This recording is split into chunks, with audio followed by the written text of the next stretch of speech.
Canola School on RealAgriculture.com is brought to you by Alberta Canola Producers Commission, SAS Canola, and Manitoba Canola Growers.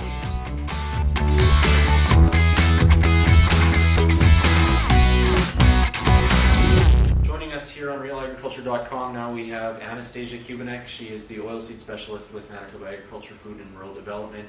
And Anastasia talking about resistant varieties when it comes to canola. We're seeing clubroot being found in some areas where it hasn't been outside Alberta, obviously. Should growers in some of these new clubroot areas be considering growing clubroot-resistant varieties, or how do they decide whether they should or not? Well, the first thing we're telling producers to do is actually go and test their soil for clubroot and to figure out whether or not they do indeed have clubroot. The clubroot trait is a very good trait in canola, but it's one of the many traits that you can get in your variety.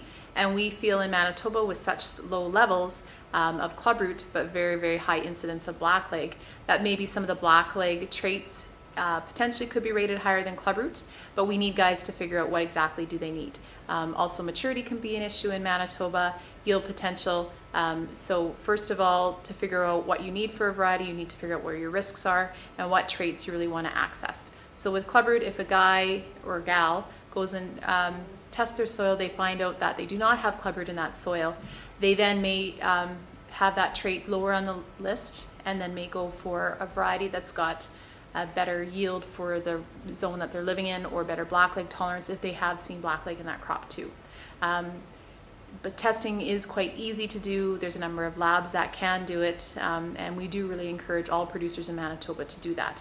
If they do find clubroot in their soil though, then that's a point where we do say that yes, you probably should be selecting a clubroot-resistant variety.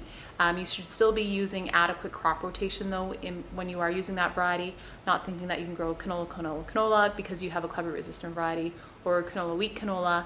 We do still recommend that 1 and 4 year crop rotation.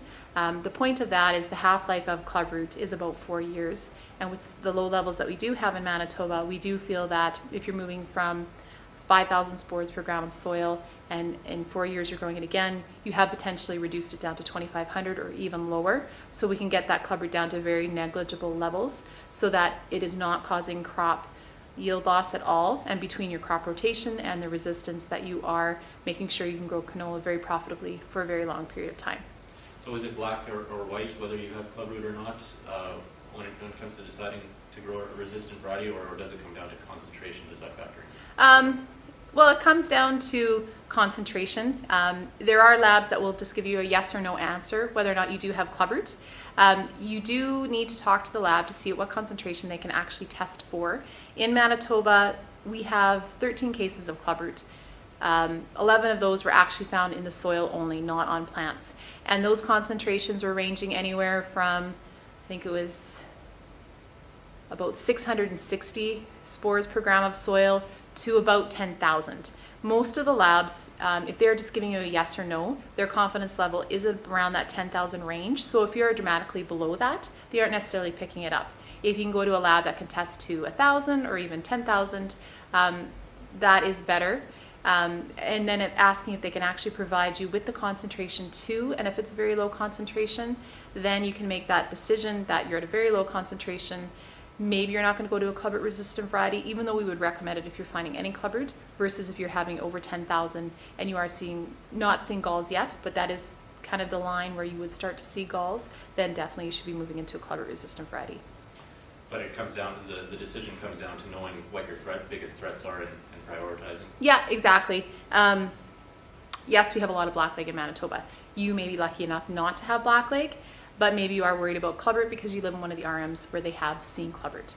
So that could be a decision right there that, blackleg's not really the highest priority, but the clubroot is, you're going to switch to that. But it could be other things too. It could be that you want the pod shattering tolerance, or you want to have access to one of those premium traits where you're getting more dollars because you're growing an oil or a variety that has a special oil attributes to it. So there are numerous things that the farmers can use, but disease resistance is some new traits that we are moving into there, and they are good ones to consider if you actually do need those disease resistance traits.